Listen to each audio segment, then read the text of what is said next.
So deciding which laptop to get for producing can also be really confusing. And I remember I found it just a hard thing to navigate of the, RAM size to get, and the kind of speed of your CPU and all of that stuff. So there's a few kind of things that I would say are sort of recommended depending on which DAW you use. So one thing that might be a good place to start is when you choose what DAW you want to use, they usually have on the website the specifications that is required for that DAW and what they recommend as far as, CPU and RAM and a few other things as well. So I would recommend starting there.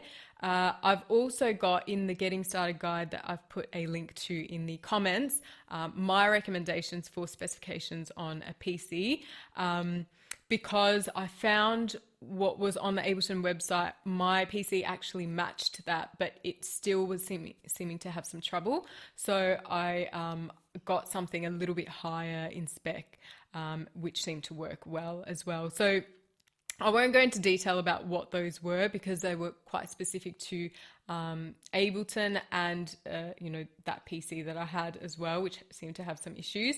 But the other thing I wanted to talk about is Mac or PC, because all of the issues that I had when I was trying to produce on my PC using Ableton just disappeared when I changed to a Mac. And again, I know there are some diehard PC and Mac fans, and I will tell you personally, I was a diehard PC fan. I was very much against Apple, and I thought, I'm never going to go to that. I still don't use an Apple phone.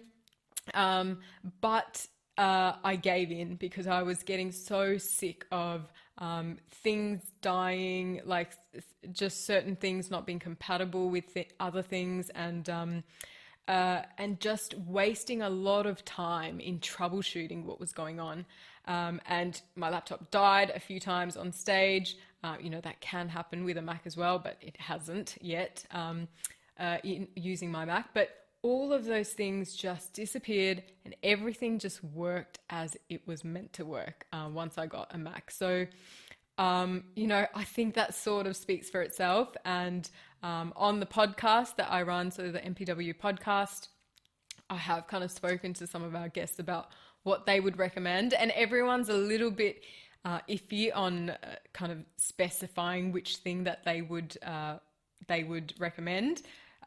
Because there are some diehard fans of both, but they seem to, more often than not, if not all of them, have said that they ended up using a Mac eventually. So I think there is something to that, and there's a reason why it is sort of the preferred thing for creatives. So I will leave the rest with you.